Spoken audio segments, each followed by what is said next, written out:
Anyway, let's talk about accountability and needing somebody to keep you on track, to whether that be your personal fitness goals or looking for somebody to really like hold your hand every step of the way to overcome binge eating, emotional eating, low self-confidence, or any other personal problems that you may have. And frankly, let's just call bullshit on that straight away, because that's actually not what you need at all.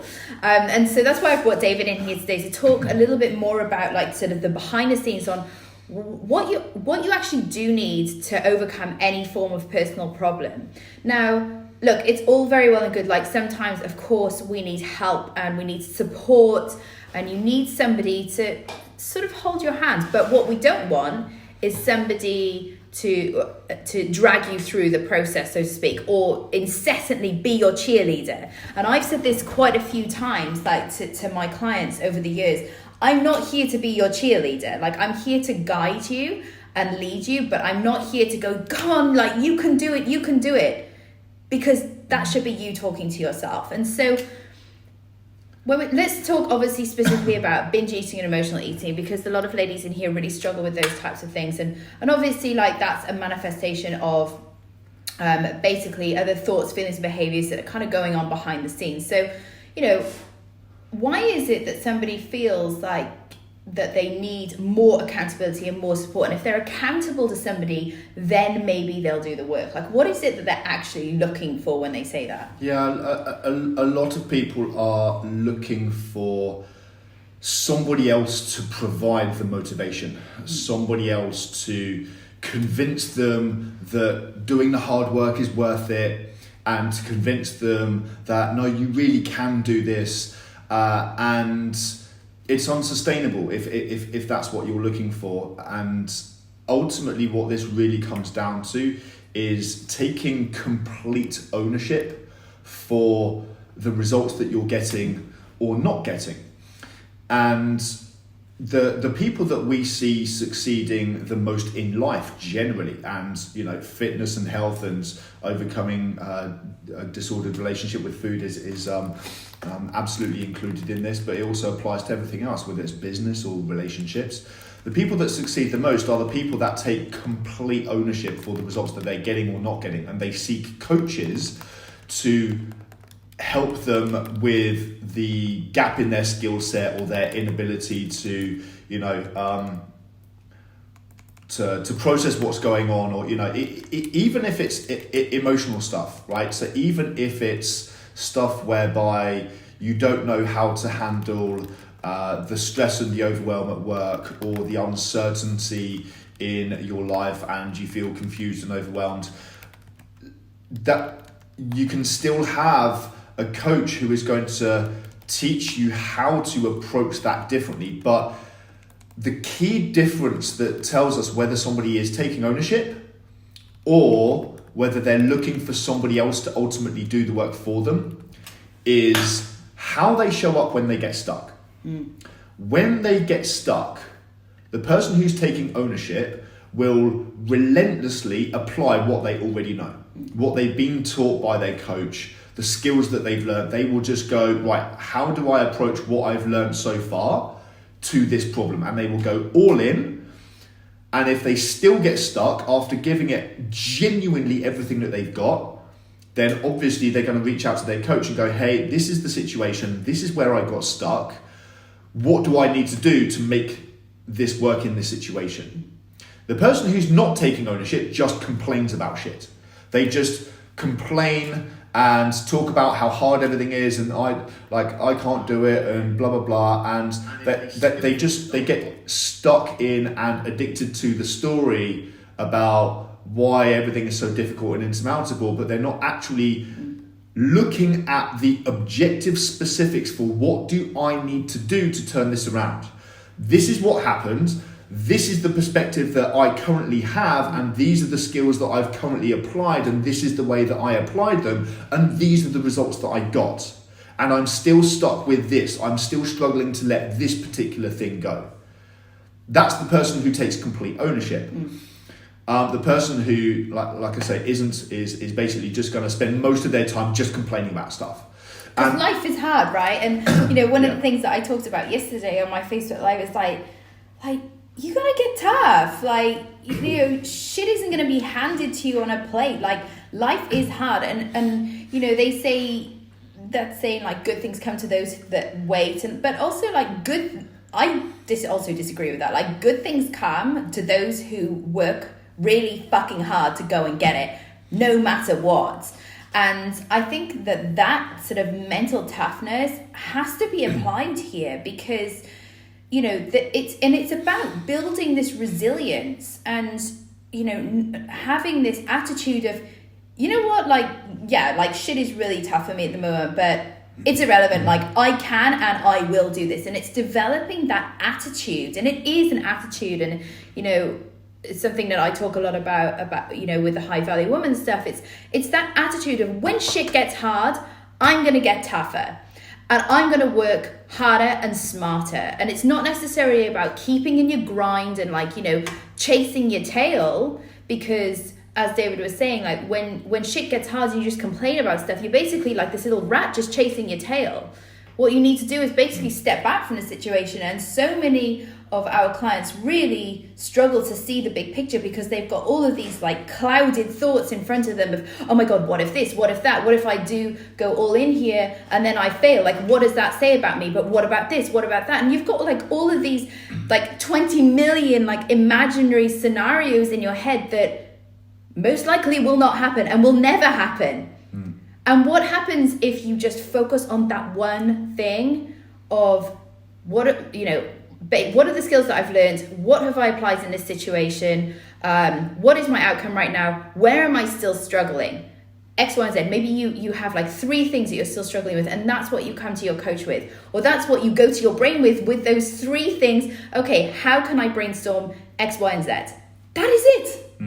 It's as simple as that. And so I think one of the reasons, I don't know, like, correct me if I'm wrong, like, obviously David's the expert in this area. One of the reasons why ladies want accountability and somebody to keep them on track is for somebody else to make decisions for them, to tell them what to do so that they don't have to think. And so like all of these like thoughts going on in your head, if you abdicate responsibility to somebody else to make decisions for you, then it's a bit of a relief. But sorry, that's also a cop-out. And you can't live your life that way. Like, life is full of gray areas, and this is where we've got to build like, trust and like that, this mental toughness and this I can and I will attitude towards everything in life, not just your work, not just your training, but it also comes down to, your personal and your emotional problems that you want to overcome as well. And self-awareness is going to be key here, because I really want to emphasize that if you have developed habits, and it's literally nothing more than that, just habits and behaviors around wishing somebody else would do it for you and waiting for somebody else to fix the problem. Now, of course, you have to take ownership for that, but ownership is not the same as blame, right? You're not one person or the other. You're not either a proactive, bold, decisive action taker, or you're just a procrastinating kind of person who kind of just waits for somebody else to fix the problem. You're not one or the other. It's just a learned behavior, and nothing more than, in many instances, nothing more than self-awareness is what's required for you to go, I've been doing it that way, and if I keep doing that, that's going to produce these kinds of results in my life. So, in order to get the results that I want, I need to do things differently. Because you'll be conditioned into it. So let's say that you grew up in an environment where you got rewarded for complaining about stuff, right? That's not your fault that you grew up in that environment, and you will be conditioned into complaining about stuff. So for example, if things got difficult enough and you complained enough, or you got upset enough, then somebody else came along and fixed the problem for you. Your parents, a sibling, and then maybe later on in life, your spouse. And you learned that if you got upset enough and you played the pity card, that somebody else would come along and go, it's okay, I'll do this, I'll do that, and other people come along and kind of, fix these problems for you. Then you can obviously just get conditioned without even realizing that you're getting conditioned. Like, all of us are getting conditioned all day, every day, by these various punishment and reward mechanisms of life. And if you're not self-aware of the process, then you can just develop these kinds of habits. But unfortunately, when it comes to, you might be able to get away with that with certain problems in the external world, like, if you complain about, the house being a mess enough, maybe somebody else is going to come along and fix it for you. But it's never worked for me. Really? But when it comes to yourself and your own personal problems and your own emotional problems within yourself, then unfortunately nobody else can fix that for you. So just purely having that self-awareness of that's that old behavior, that's that old habit that I used to do a lot of, and it's not my fault that I've developed that. That's just something that I grew up, I got conditioned into that. But I now have the self-awareness to spot that behavior and to go, I don't like this thing in my life, and nobody else can fix it for me, and I'm never going to have a happy and fulfilling life, or I'm never going to fix my problems with binge eating and emotional eating, or I'm never going to discover my purpose and passion until I actually do the work myself. I invest in myself. I invest the time, the effort, the energy to do the inner work and to actually apply myself. And once you have that self-awareness, then you can decide to be a bold, decisive action taker right now. Like often people feel like they are defined by who they were. Like, think about that. I am who I was. Really? It doesn't have to be that way. You can decide to be an entirely new version of yourself. People make identity changes all the time. Right? Notice the difference between the following two statements. I haven't smoked for 21 days versus I'm a non-smoker. Complete identity shift, right? The people that give up smoking are the people that make an identity shift. It's a sudden, you know what? That's not who I am anymore. And when you make a dramatic shift in your own personal life, it will be the identity shift that makes the fastest, most profound change, because you wake up one day or you make a significant decision. That's not who I am anymore. I'm going to be this kind of person from now on. You can step into the identity of yourself that you want to grow into right now. Your body is a reflection of the person you used to be, not who you are today. Your finances are a reflection of who you used to be. Your quality of relationships are a reflection of who you used to be, not who you are today. So there's always a lag time.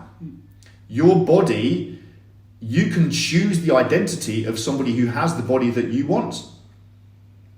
But you need time for your body to catch up and become a physical manifestation of your true inner identity now. You can literally decide, I am now a fit, healthy, active person. That's just who I am. It's ingrained within my identity. And my body might not be reflecting that yet because time hasn't had, my physiology hasn't had time to catch up. But I think that way about myself. I make all of my decisions from that place. I interact with the world from that kind of mindset and that kind of mentality. That's just who I am now. You can choose that identity for yourself right now. So if you want to be a bold, decisive action taker, if you want to be proactive, then you can choose to be that kind of person. Stop labeling yourself as stuff that you used to do a lot of. Because once you've had a significant emotional event in your life, things suddenly change. Now, you don't have to wait for life to give you that significant emotional event. You can give yourself that right now. As I often like to tell people, you can either have hindsight or foresight. You will either have to experience for real the inevitable consequences of never fixing this problem, or you can actually project yourself into the future and ask yourself honestly, what's going to happen if I never fix this problem? In my emotions, in my relationship with myself, my relationship with others, in my career, in my finances, in my health and fitness and well-being, in my body. What are the inevitable consequences? Not what's likely, not what I'm afraid could happen, what is going to happen. Absolutely guaranteed. Yeah. And, we'll talk about the fear of failure another time, but, one of the things that keeps a lot of women stuck, again, because they search for accountability and searching for somebody else to make decisions for them, is this fear of failing. And the fear of not doing anything should be far greater, because then you're absolutely guaranteed the outcome that you do not want if you sit and you do nothing. Yeah, if you're afraid of failure, what's guaranteed to happen? You're going to fail. You will fail. Yeah. If you're afraid of failure and you're avoiding taking bold action because you're afraid of failing, you are 100% guaranteeing the thing that you're afraid of. It's irrefutable. There's no alternative. So let's wrap this up here. We're going to keep this short and sweet, as we possibly can. As we do. As we do, given that both Tiff and I are talkers. So look, if you want some help in this area, the first thing that I'm going to suggest is literally binge, so to speak, on all of our content here. We've got so many things going on in this membership site now. Bye. We've got so many things going on in this membership site right now. It's really easy to search through. So if you're on your phone, if you hit units, and if you're on the laptop, I think you hit units as well, and it's literally all displayed there. There's an introduction to who we are, what we do. I know we've got like hundreds of new ladies in this forum, so hello and welcome back, should I say, to some of our amazing Chase Life ladies who have been on this call, and I hope this has been a really good kick up the ass and a reminder for you ladies as well. But come say hello if you want some help. First of all, like I said, get through the content. There's videos there, there's heaps of articles. It'll help you understand a little bit more about emotional problems, binge eating, emotional eating, low self-confidence, low self-esteem, and so many other things that we cover in here. Loads of videos as well. And like I said, if you have any questions, please do reach out to either myself or David via private message, or you can email me directly, rachel@chaselifeconsulting.com. Now, if you have read everything and you have decided, you've made the categorical decision, that's a big word for a very heavily pregnant lady. If you have made the categorical decision that you cannot and will not go one more day without fixing your struggles, then that is the time to reach out to us. So if you want to book directly with us, then you need to go to chaselifeintensive.com/call. I have already pinned the comment there, so you can book in there, and we will have a pretty in-depth 90-minute conversation to find out like what's going on for you, and obviously if we can help you, then obviously we can talk a little bit further about that as well. Alrighty, that's ciao from me, and also ciao from David, and we will speak to you later in the week. Ciao for now.